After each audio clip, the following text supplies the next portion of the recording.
നിങ്ങളുടെ favourite shows ഇനി ഒരിക്കലും മിസ്സാവില്ല. ഇപ്പോൾ C5 കാണും നിങ്ങളുടെ ഫേവറേറ്റ് ഷോ തികച്ചും സൗജന്യമായി. അതെന്റെ കുറ്റമല്ല. ലക്ഷ്മി ദേവിയെ പോലൊരു പെണ്ണ് സന്തത സഹചാരായി കൂടെ ഉണ്ടായിട്ടും ശ്രീദേവിക്ക് അവളെ തിരിച്ചറിയാൻ കഴിഞ്ഞില്ല. എത്രയോ സൂചനകൾ ഞാൻ നിങ്ങൾക്ക് തന്നു. എന്നിട്ടും അകക്കണ്ണ് തുറക്കാൻ കഴിഞ്ഞില്ലെങ്കിൽ അത് ശ്രീദേവിയുടെ ഭാഗത്തെ തെറ്റ്.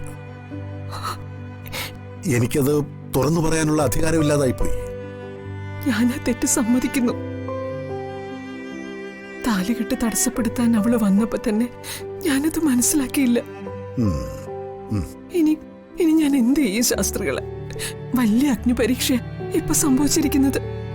ലക്ഷ്മിക്ക് പെരുവണ്ണാപുരത്ത് വെച്ച് നടന്ന അവളുടെ വിവാഹം അല്ലാതെ മറ്റൊന്നും ഓർമ്മയില്ല. അതിനുശേഷമുള്ള കാര്യങ്ങളെല്ലാം അവളുടെ മനസ്സിൽ നിന്ന് മാഞ്ഞു പോയിരിക്കുന്നു. എന്താ ശ്രീദേവി പറയുന്നത്? മനസ്സിൽ നിന്ന് മാഞ്ഞു പോവുകയോ? അതെ ശാസ്ത്രികളെ.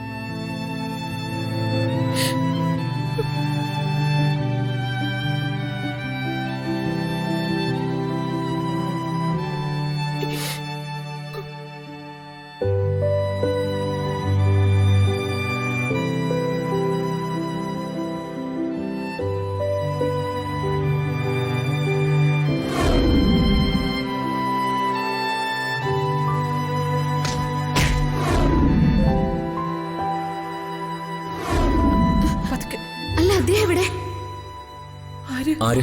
സഞ്ജുവോ? അദ്ദേഹം തന്നെ. അതെ. വലതുകാലം വെച്ച് കയറി വാ മോളെ. മോള് വാ.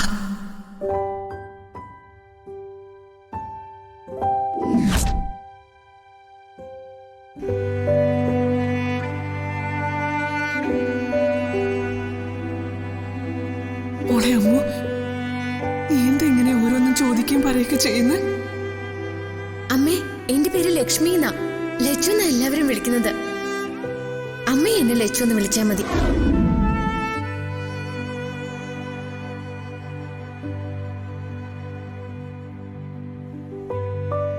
അവൾ അഭിനയിക്കുകയാണെന്ന് എല്ലാവരും ആദ്യം കരുതിയത്.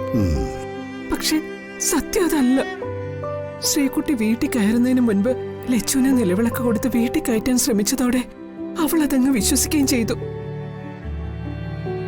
എനിക്ക് ഈ കാര്യം ആരോടും പറയാനുള്ള ധൈര്യമില്ല. അമ്മേ മഹാമായി, പെരുവണ്ണാപുരത്തമ്മയുടെ ലീലാവിലാസം ആശ്ചര്യം തന്നെ. പിന്നെ ദേവിയുടെ അനുഗ്രഹം കിട്ടിയ കുട്ടിയാണ് ലക്ഷ്മി. അവൾക്ക് വേണ്ടി ദേവി കൊണ്ടുവന്ന പയ്യന ശ്രീദേവിയുടെ മകൻ സഞ്ജു. അവൻ മറ്റൊരു പെണ്ണിന്റെ കഴുത്തിൽ താലി കെട്ടിയ സമയം ലക്ഷ്മിയുടെ കഴുത്തിൽ നിശ്ചയമായും അവൻ ചാർത്തിയ താലി ഉണ്ടായി കാണില്ല. സത്യമല്ലേ? അതെ. അത് പെരുവണ്ണാപുരം ക്ഷേത്രത്തിൽ എവിടെയോ അഴിഞ്ഞു വീണുപോയി. വീണ്ടും ആ താലി അവളുടെ കഴുത്തിൽ വീണു. നിങ്ങളുടെ മകന്റെ ആയുസ്സിന് ദോഷമായി തീരേണ്ട സമയത്താ വീണ്ടും ലക്ഷ്മിയുടെ കഴുത്തിൽ ആ താലി വീണത്. ലക്ഷ്മിയിലുണ്ടായ ഈ പുതിയ മാറ്റം അവളെ അവന്റെ ഭാര്യയായി തന്നെ നിലനിർത്തി. തന്റെ മകൾ വിധവയാകരുതെന്ന് പെരുവണ്ണാപുരത്തമ്മയ്ക്ക് നിർബന്ധമുണ്ടായിരുന്നു. ലക്ഷ്മിക്ക് അങ്ങനെ ഒരു അവസ്ഥ വന്നു ഭവിച്ചാൽ മധുരാപുരി കണ്ണകി ചുട്ടരിച്ചതുപോലെ മംഗലശ്ശേരി വീട്ടിൽ ദേവിയുടെ കോപം പതിയും. ഒരാൾ പോലും പിന്നെ ബാക്കിയുണ്ടാവില്ല.